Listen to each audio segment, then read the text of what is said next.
দূর করতে কষ্ট হয়, দূর করতে কষ্ট হয় কি? মন প্রাণ উজাড় করে দিয়ে মহব্বতের সাথে দূর করতে হবে।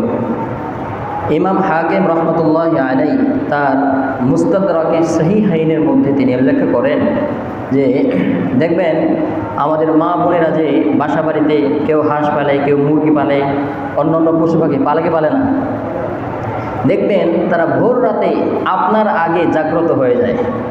তাদের কিসির মিসির আওয়াজে, তাদের ডাকে আমাদের ঘুম ভাঙে যায়, ঠিক কিনা বলেন?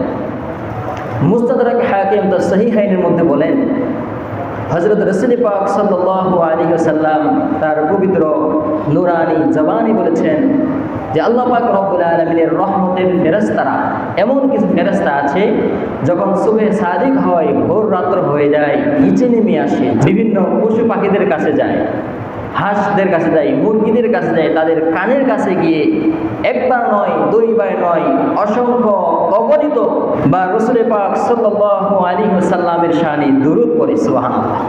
এমনকি আওয়াজ কি কম? তারা বারবার দুরূদ পড়ার কারণে তাদের ঘুম ভেঙে যায়। তারা চিন্তা করে যে নবীর দুরূদ শুনে আমাদের ঘুম ভেঙে গেল, আমাদের এখন উচিত হবে সেই নবীর উম্মতদেরকে ঘুম থেকে জাগ্রত করে নিয়ে ফজরের নামাজে যাতে করে তারা অংশগ্রহণ করতে পারে।